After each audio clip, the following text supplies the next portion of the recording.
podcast de marketing do InfoMoney. Marketing do InfoMoney.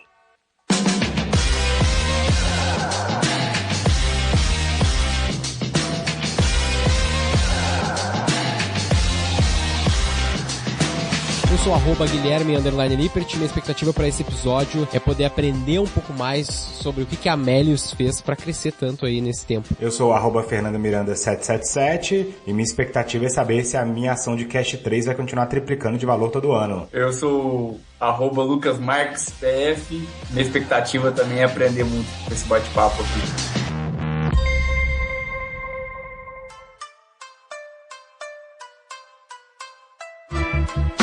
Neste episódio de Roy Hunters, contamos com a presença de Lucas Marques, que é COO no Melius, portal que disponibiliza gratuitamente cupons de desconto em lojas online e ainda oferece cashback. Você vai entender como a empresa mineira revolucionou o conceito de cashback no Brasil, se tornando uma companhia de capital aberto, atingindo recordes de valuation para o segmento. Afinal, qual foi as estratégias de growth do Melius? E como o IPO impactou no dia a dia da operação? Ouça agora no Roy Hunter.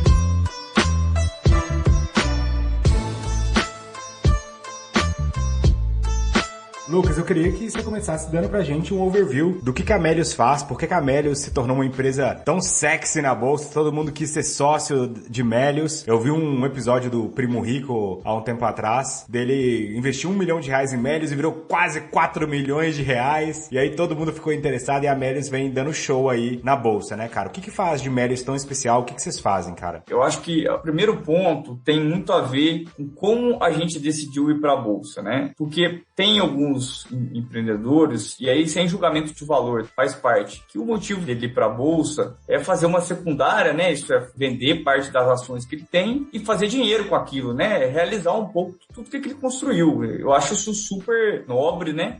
Mas não foi o nosso caso. Nem eu, nem Israel, nem o Fri, nem nenhum dos sócios aqui, a gente vendeu nenhuma ação no dia do nosso IPO, porque o motivo da gente fazer IPO era justamente captar recursos para endereçar vários planos que a gente já tinha aqui de crescimento para os próximos anos, né? Quando a gente foi fazer o nosso roadshow, né, que é apresentar o Melius pela primeira vez para os investidores, a gente também teve uma outra postura. A gente apresentou para eles um plano muito conservador. A gente queria realmente entregar muito mais do que a gente prometeu, né? Então, a gente sempre é muito otimista aqui dentro, mas quando a gente vai falar para fora, como bons mineiros, a gente é cauteloso, né? E à medida que a gente foi divulgando os nossos resultados e fomos mostrando que a gente, não só estava cumprindo com tudo que a gente prometeu, mas estava entregando mais ainda, eu acho que o mercado foi recompensando de alguma maneira a gente com as ações valorizando. Mas mesmo com as ações valorizando, a gente continua sem vender nenhuma ação, e pelo contrário, a gente já comprou mais ao longo desse tempo, porque a gente acredita muito no longo prazo, assim, a gente foi com uma camisa no dia do IPO escrito Day One, não é clichê no nosso caso. Uma prova disso foi o que a gente tem feito esse ano, né? A gente anunciou 4 aquisições esse ano, uma que é o Picodi, que nos coloca como uma empresa global, né, em mais de 40 países. O que é o Picodi? Ele é um dos maiores sites de cupons do mundo, né? A base dele fica na Polônia, mas ele está presente em 44 países. Eles estão mais ou menos no mesmo business de vocês, mas lá fora, assim, né? Eles estão, vamos dizer assim, não é o mesmo business, mas tem algumas similaridades. Então, o business de cupom,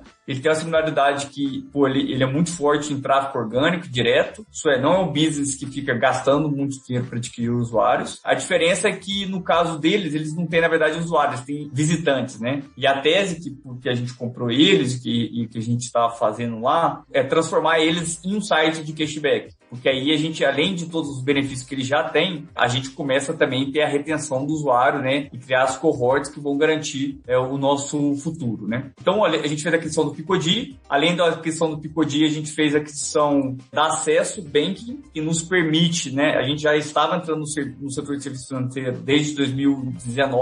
E com a compra do Acesso Bank, a gente entra de uma vez, né? Então, Acesso vai permitir a gente ter tecnologia para a gente criar a nossa própria conta digital e plugar em cada vez mais parceiros desse setor, né? E por último, a gente também adquiriu o Melhor Plano e o Promobit, que são empresas que a gente admira muito os empreendedores, a gente gosta muito dos empreendedores e que acham que vão adicionar também no nosso ecossistema. O Promobit, com a parte que a gente chama de social commerce, né? Que é a compra através da sociabilização, vamos fazer assim, são usuários comentando. Como assim? Esse eu fiquei curioso. Como que funciona isso? É um negócio que tem crescido muito, não só no Brasil, mas no mundo, né? Vamos pensar antigamente, né? Antigamente você tinha aquela característica das pessoas irem combinar de ir pra rua, não é? Combinar de ir pro shopping fazer compras, né? Com a experiência do e-commerce, essa compra ficou muito individual, né? Cada um faz a compra na sua casa ali, tem pouco espaço para esse lado social. Esses sites como o Promobit, que é um site, um aplicativo, ele permite que você converse sobre compras, ou possíveis compras. Então as pessoas postam lá produtos que elas gostaram, ou promoções que elas estão achando interessantes, e as pessoas comentam. E é muito engraçado, né? Porque elas ficam conversando, assim, bastante tempo do dia delas sobre isso, né? Então tem gente que gosta disso, e a gente acha que é um setor super interessante, que tem crescido, assim, de forma absurda, né? E o Melhor Plano, que é a outra aquisição, ela atua no setor de telecom, né? De ajudar as pessoas a contratarem plano, economizarem ao contratar planos de celular, planos de internet, e a gente acha que faz muito sentido para o nosso ecossistema também. Então, assim,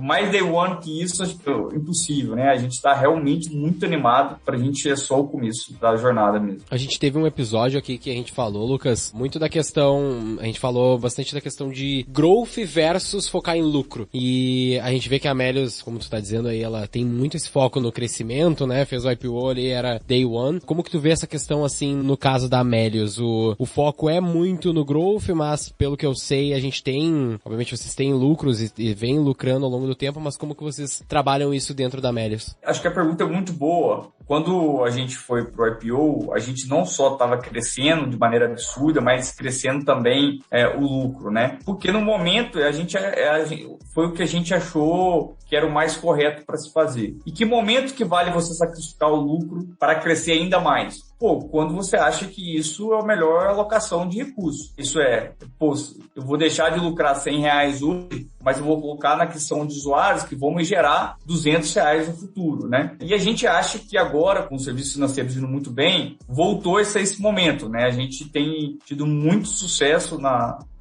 aquisição de usuários de maneira rentável, né? Com muito pé no chão. E nesse caso a gente vai sim optar por mais do que crescer do que lucrar no curto prazo. Mas por que eu acho que é importante fazer um adendo aqui? Porque nem toda empresa que cresce queimando caixa necessariamente está fazendo de uma maneira saudável, né? Então, uma startup queimar caixa e crescer não significa que ela vai ser lucrativa no futuro. E eu acho que a gente tem que ter muita atenção para isso. E eu acho muito importante que os investidores realmente garantam que a empresa está alocando o recurso de maneira consciente, né, ali na aquisição de usuários, né? Sempre tendo o CAC menor que o LTV, né? A gente é extremamente preocupado com isso aqui. Eu sei que vocês têm um CAC baixíssimo, né? Não sei se você pode revelar, mas vocês têm um CAC baixíssimo, assim, nos centavos, né? A gente não fala muito aberto sobre isso, sempre, inclusive porque a gente acha uma mega vantagem competitiva, mas assim, os dados são públicos, quem quiser fazer a conta e comparar, assim, é ridículo, assim. Eu acho que em grandes empresas B2C, talvez a gente deve ser uma das mais eficientes no Brasil na alocação de recursos de growth, né? Por que você acha que é tão eficiente assim? Porque a gente sempre colocou tecnologia nisso. Ah, então é um pilar de tecnologia mesmo. Pilar de tecnologia. Tem muita gente que resolve o problema de growth gastando mais. Mas, na nossa história, cara, quando o Melius surgiu, lá em 2011, não tinha esse dinheiro infinito que tem hoje para as startups, não. Ou você gastava de maneira eficiente ou você morria, literalmente. Por isso que você vê poucas empresas B2C lá dessa época que o Melius surgiu, ficando de pé até hoje, né? A maioria surgiu depois, quando o capital já estava mais disponível, né? Então, a própria história do Melius nos obrigou a ser muito eficiente e investir muita tecnologia para fazer essa aquisição de maneira eficiente, né? Quando você fala tecnologia, o que você está falando? É a melhoria do app? É campanhas melhores? Toda etapa do funil. Então, desde tecnologia para você conseguir fazer milhares de testes AB nas artes, né? Seja no e-mail, no push, no SMS, depois testar e melhorar todas as etapas da primeira entrada do funil, né, cadastro, login, depois entra a parte de retenção, né, muito focado em tecnologias de CRM, tecnologias de segmentação, recomendação e etc. Então, é todo realmente o arcabouço, desde o início, do primeiro momento que o usuário tem contato com a nossa marca até o final, né. Realmente investimos muito nisso ao longo da nossa história, né? E a gente acha que o caminho continua sendo esse, assim. Vocês não vão ver o Melius de uma hora para outra gastando R$1 bilhão com aquisição, ao menos que a gente esteja muito seguro que aquele recurso vai trazer um retorno pra gente. Isso é bem interessante, até para o investidor. Eu sou acionista de Cash 3, assim, isso é interessante ouvir você falando, porque dá uma segurança legal mesmo, né? Porque muitas vezes o que eu li algumas análises de Cash 3 na época, falavam muito assim, a Melius está crescendo em cima do boom de e-commerce do Brasil, né? Pô, pandemia, o Brasil, o e-commerce vai crescer, e naturalmente tem aquela frase que fala, né? A rising tide lift all boats, né? A maré subindo aumenta todos os barcos. Mas a Melius não é qualquer barco, né? Então vocês estão falando pra mim que o barco de vocês é mais eficiente em aproveitar essa maré subindo, né? E mais do que isso, né? Os dados públicos que a gente já divulgou, a gente vem apresentando um CAGR de 75% há muito tempo, desde lá de trás, desde 2013. E o e-commerce não cresce nesse CAGR de 75%, né? Só pra galera explicar que o CAGR é a taxa de crescimento...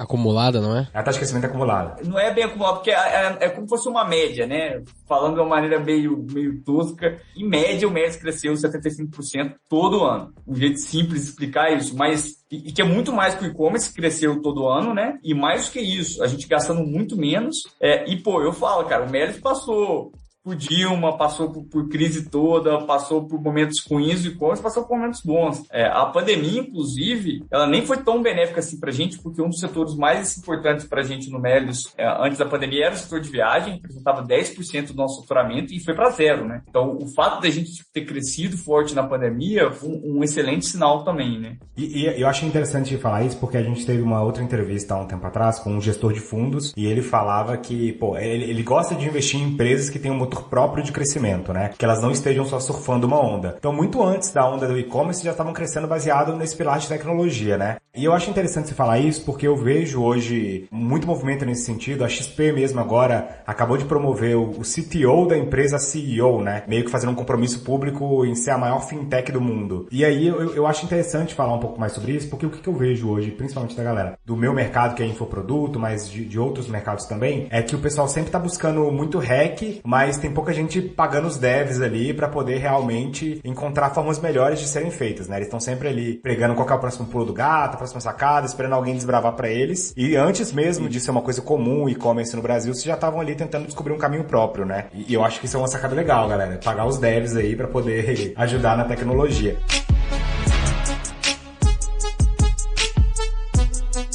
Cara, aí uma curiosidade aqui, mais minha mesmo. Hoje da Melius, quanto por cento da equipe de vocês é tecnologia, da Melius como um todo? Hoje, 50% do nosso time está focado em produto, né? Que é tecnologia, design e produto. E eu tenho meta disso, tá?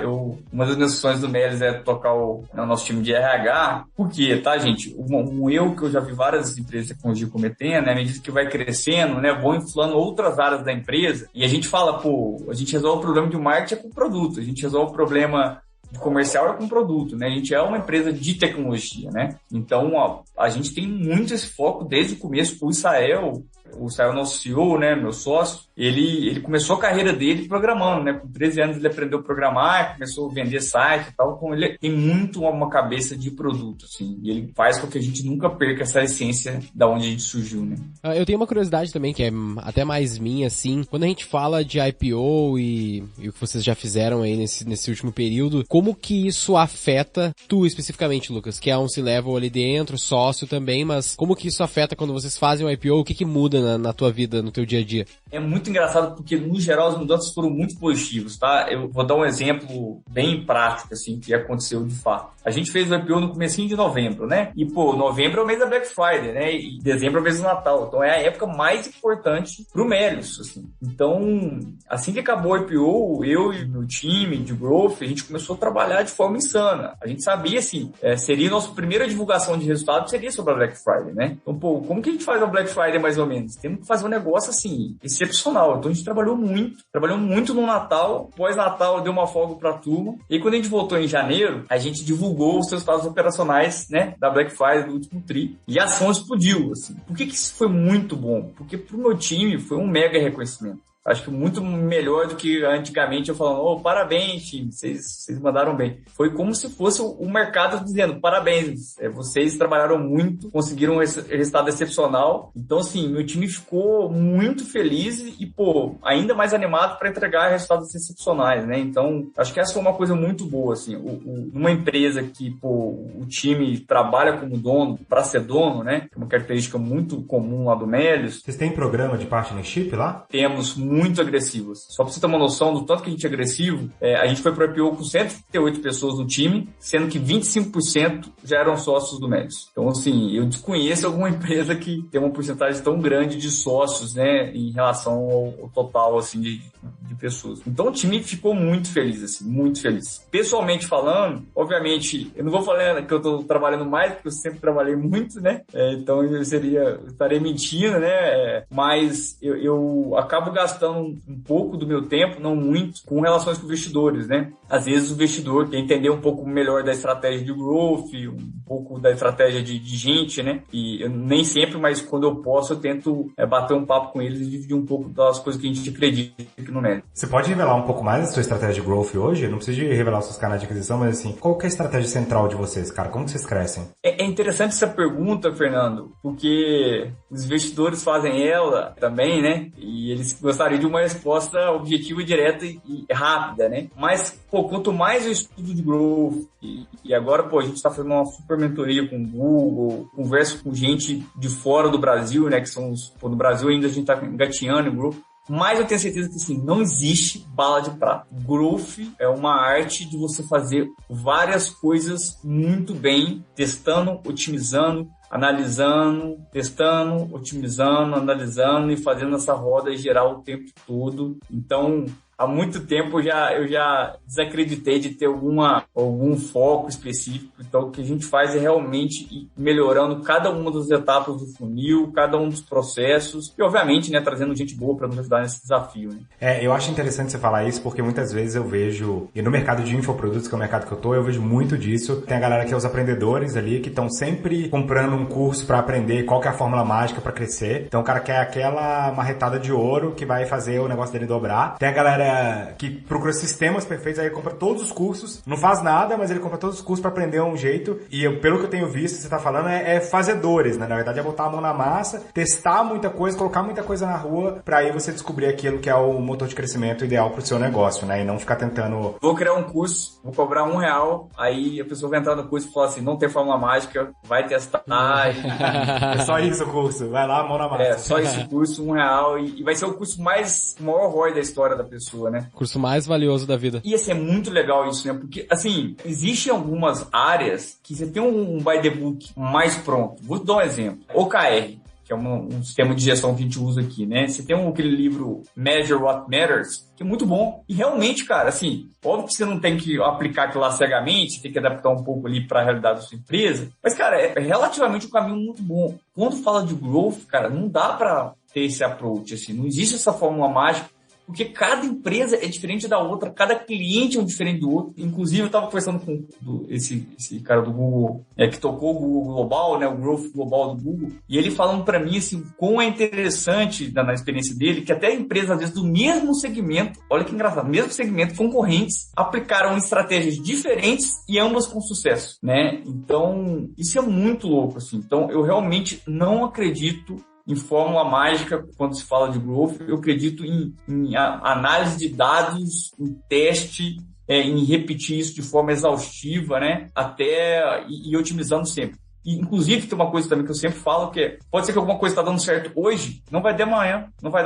E uma coisa que está há 3 anos você está testando e está dando errado, começa a funcionar amanhã também. Então, também é um jogo de não existe verdade definitiva, né? A gente aprendeu isso muito cedo aqui na V4, porque quando a gente começou a fazer, assim, os projetos mais de academia, muito tempo atrás, alguns anos atrás, a gente achou que a gente tinha descoberto o ouro, assim. Porque a gente fez uma estratégia de academia que dividia os públicos e tal, fazer a prova social, e aí rodava Facebook Ads, e aí, cara, bombou uma academia. Tipo, aqui no Sul, o inverno do Sul a gente sabe que é complicado, e a gente fez, tipo, 100 matrículas na academia em 2 meses. A gente, caralho, velho, a gente achou o ouro, agora a gente vai replicar isso aqui pra todas as academias do Brasil e a gente vai ficar bilionário. E aí a gente foi lá, aplicou em outra academia, deu errado. Aí aplicou em outra academia, deu errado. Aplicou em outra academia, deu errado. A gente, caralho, não funciona isso aqui. Então a gente aprendeu exatamente isso que você tá falando, de que por mais que uma estratégia possa ter funcionado em lugar A, ela pode não funcionar em vários outros lugares. E tem vários motivos, né? Não é porque a estratégia não é boa, mas às vezes o público é diferente, às vezes os custos são diferentes e tudo isso afeta, né, no fim das contas. Mas, cara, é muito legal ouvir isso dessa tua experiência. E, Lucas, eu tô com curiosidade aqui de entrar no seu gerenciador de anúncios aqui, e eu vi que agora vocês estão falando muito do cartão do Melius, né? Que eu acho que é um momento interessante da empresa, porque vocês acabaram de comprar um banco também, né, cara? Então vocês já têm ali uma base de cliente que é maior do que 99% dos bancos brasileiros, e agora vocês têm um banco também, vocês têm cartão, vocês estão se tornando uma fintech no final das contas. Vocês já eram uma fintech, né? Agora vocês estão se tornando quase que um banco mesmo.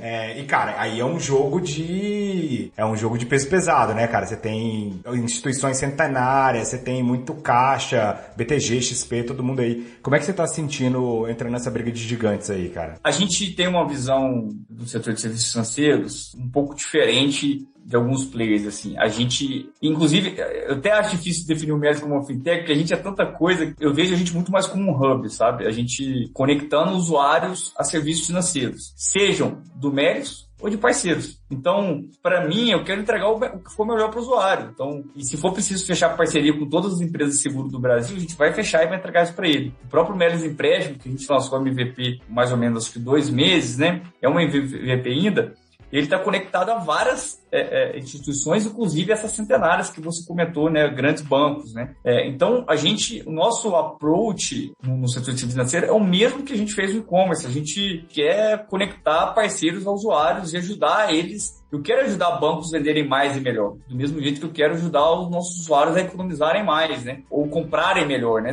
Pode ser que eu vou ajudar o nosso usuário dando cashback para ele, ou entregando para ele, por exemplo, o melhor financiamento imobiliário que eu achei no mercado, né? Na nossa humilde visão aqui, a gente entende que existe possibilidade da gente ser mais parceiros do que concorrentes nesse setor, né? Óbvio que, mas acaba concorrendo também, mas eu acho que não gosto desse 880, né? Existe sim abertura para se fazer parcerias dentro desse segmento, né? E a gente está bem animado com isso, sim, porque o lançamento do cartão foi um sucesso absurdo e a gente está super animado com o lançamento de outros serviços financeiros para nossa base. A gente já falou, a base a gente já tem. É uma base super engajada, com uma retenção alta, que gosta da marca, e agora a gente tem que ir melhorando o produto e plugando mais parceiros com o tempo, né? O que você acha que é, assim, o Unique Selling Proposition ali te diferencia dos outros cartões? Por que eu deveria ter o cartão da Melius e não, sei lá, o Nubank, ou da XP, ou qualquer outro, assim? A primeira resposta que eu acho até estranha, né? A pessoa, geralmente, se você perguntasse para algum banco tradicional, ele fala 1000 coisas, né? Para você, eu vou dizer uma coisa. Não sei se o cartão é o melhor para você, tá? Qual que é o setor onde a gente quis focar? Em pessoas que gostariam de ter um cartão sem anuidade com benefício. Porque a gente já via muitos cartões sem anuidade no mercado, então ali não havia novidade nenhuma. A gente já via cartões com anuidade, que cobravam anuidade com bons benefícios, mas a gente estava sentindo falta de um cartão sem anuidade e com benefício. E isso a gente pegou bem, porque o cartão do Melius, ele dá cashback em todas as compras, dependendo do tanto que você gastar. E se você comprar nos parceiros do Melius, você ainda ganha um bônus de 1%, né, de cashback nos parceiros de e-commerce. E os seus anúncios traduzem isso, né? Eu tava dando uma olhada aqui no seu anúncio, cartão de crédito sem anuidade é fácil. Difícil é dar cashback e não cobrar nada por isso. Ou seja, sem anuidade todo mundo faz. Agora, sem anuidade dando cashback, é isso. Aí eu quero ver, entendeu? Foi assim que a gente posicionou. Só pra fazer meu jabá, o meu também dá, viu, galera? Cartão da XP também dá cashback. Aí não tem anuidade. Boa. Mas, cara, achei muito legal. Eu acho que vocês tiveram uma sacada muito legal mesmo, que é isso, né? Cara, beleza, isso aqui já existe, esse aqui já existe. O que não tem? Essa intersecção aqui, né? E é um lugar legal pra se estar, né? E eu acho que vocês têm tudo pra voar aqui, cara. Eu tô feliz com a minha compra aí, de Cash 3.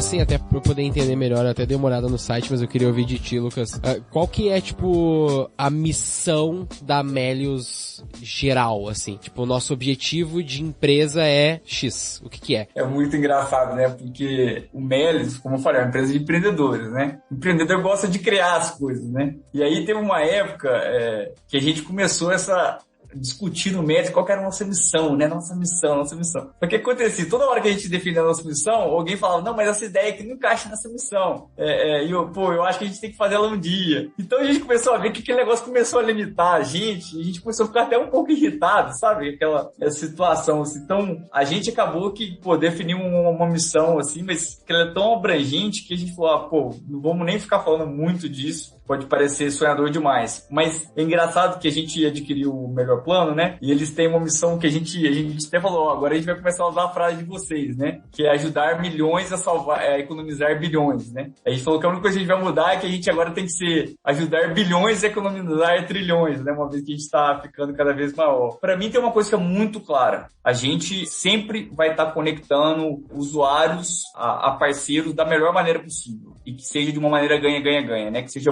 muito bom para o usuário, que seja bom para o nosso parceiro e, obviamente, que seja bom para a gente, né? O Melius não é uma ONG, a gente entende que é importante demais a gente também ganhar dinheiro nesse processo, né? E, obviamente, permitir, inclusive, a gente criar tecnologias que continuem melhorando esse ciclo cada vez mais. Eu tenho uma pergunta que me deixou um pouco curioso agora, que você falou assim, que a sua missão é conectar, sua missão não, né? Mas você sempre vai ter esse objetivo de conectar os clientes com bons produtos e fazer essa conexão. Cara, por que você sente que você consegue conectar melhor o cliente ao produto do que o próprio produtor? Por exemplo, eu sou o Infomoney, eu vendo cursos. E agora eu tô fechando com a Melius dentro do Infomoney, né? A gente vai ser parceiro em breve. Mas por que você acha que você consegue conectar até melhor do que eu ir lá fora buscar essa pessoa? Excelente pergunta. Obrigado. Não, muito boa mesmo, porque isso, eu vejo algumas pessoas que não entendem o modelo de cashback e elas falam algumas coisas que não fazem sentido e essa pergunta me permite explicar uma coisa. Quando a gente está falando de canais digitais, que é onde a gente atua, né? Então vamos pegar um e-commerce, vamos pegar a Amazon. Todo mundo pensa assim, mas por que a Amazon pode dar cashback ela mesma? Pode. Só que se ela der 5% de cashback no site dela, ela vai estar dando 5% de cashback para todo mundo que entra no site dela. Inclusive pessoas que estão vindo no site dela por canais que ela pagou por aquilo. Então ela está tendo uma duplicidade ainda de investimento e uma não otimização dos recursos dos canais de marketing dela. Então, o que é o correto de se fazer, e inclusive a gente faz isso, mas se todo mundo estiver ouvindo a gente aí, que tiver um site, etc., tente no mar aberto, né, que é o seu site que está disponível para todo mundo, dar o menos possível de desconto possível e direcionar os seus esforços de marketing, seja de cashback, desconto, cupom, o que for, para canais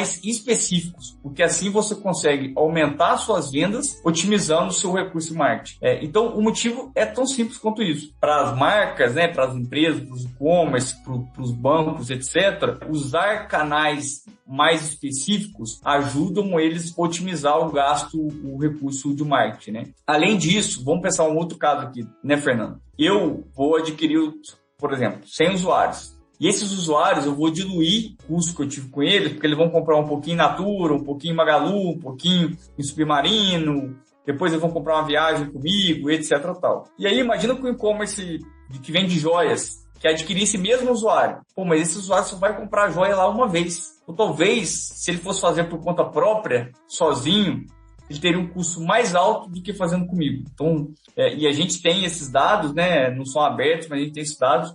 O ROI que a gente entrega para os nossos parceiros é muito melhor do que eles conseguem em outros tipos de canais pagos, inclusive Facebook, Google Ads. No Brasil, lá fora, ainda isso é pior ainda. Só para vocês terem uma noção, lá fora chega a ser 10 vezes a diferença. Isso é um negócio absurdo. Tanto que afiliados lá já é 17% do mercado. Por quê? Porque, à medida que o Facebook e o Google foi ficando caro, as pessoas foram migrando mais os seus recursos para empresas como o Melius lá de fora, né? As pessoas podem anunciar no Melius também, se elas quiserem. Sim, a gente tem 2 tipos de publicidade possível no Melius, né?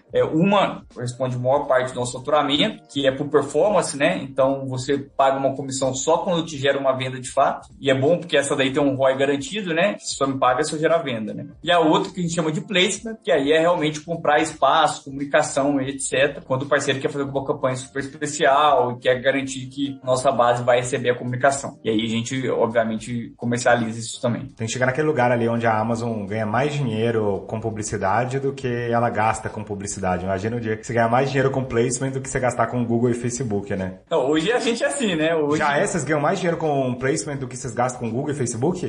Eu acho que sim. Caraca. Eu não vou... Não vai cravar, não, mas...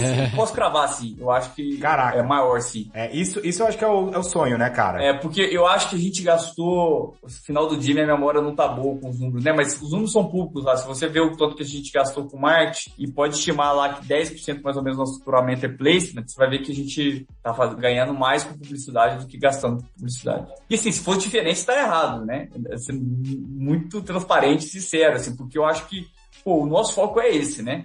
Passei o programa inteiro aqui falando, cara, a gente é muito bom nisso, a gente tem que ser eficiente a questão do usuário, porque senão não faz sentido. O parceiro vai fazer por conta própria mesmo, né?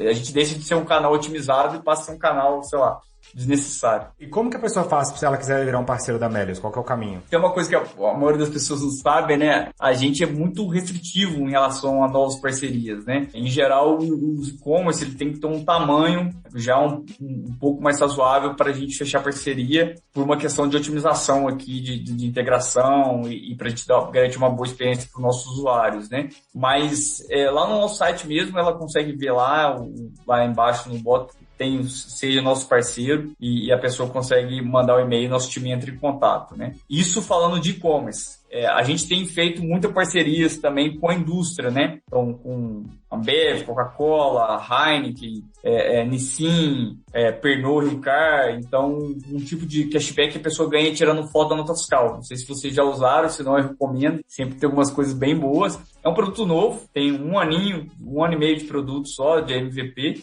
mas que está crescendo muito, né? Então, e nesse caso a gente aceita, desde que seja um produto que seja vendido no Brasil inteiro, né? A gente aceita, estamos aceitando qualquer tipo de indústria, né? Legal. Eu tava vendo no gerenciador de anúncios de vocês aqui, só nota fiscal te dá dinheiro de volta. Exatamente. Os anúncios aqui.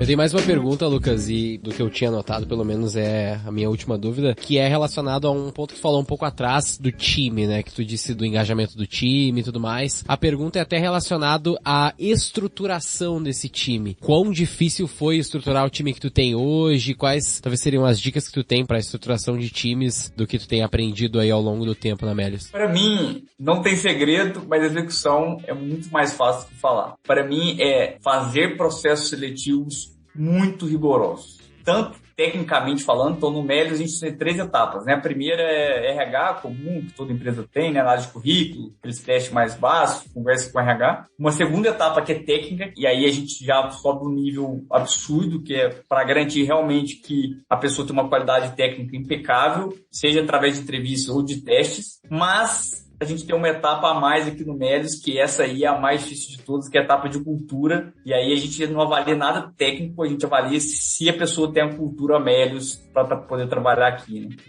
Pô, por que eu falei que é mais fácil falar do que fazer? Porque para fechar uma vaga no Melius, a gente demora muito mais que uma empresa tradicional demora. Teve uma vaga que a gente fechou agora que eu fiquei 5 meses para fechar a vaga. 5 meses. Com a vaga aberta, o time atolado, precisando da pessoa, mas a gente entrevistava, se não me engano, a gente já tinha entrevistado mais de 100 pessoas e não achava ninguém, aí finalmente a gente achou, comemoramos. Cara, a gente comemora a contratação aqui do Melius, gente, como se fosse batendo meta. Tão difícil, sabe, que é trazer alguém pra cá. E quanto mais alto o cargo, mais difícil é. Então, quando a gente consegue trazer um diretor pro Melius, cara, é realmente uma festa, a gente comemora, divulga no LinkedIn, pode ver lá que no LinkedIn tem eu e Israel divulgando chegada de diretores, porque é um processo exaustivo, assim. E aí, o que eu acho? Uma vez que você faz um processo seletivo muito, muito bem feito, o resto é fácil. O resto fica fácil fazer todo o resto, porque pessoas muito boas, cara, elas só precisam de um desafio grande e espaço para poder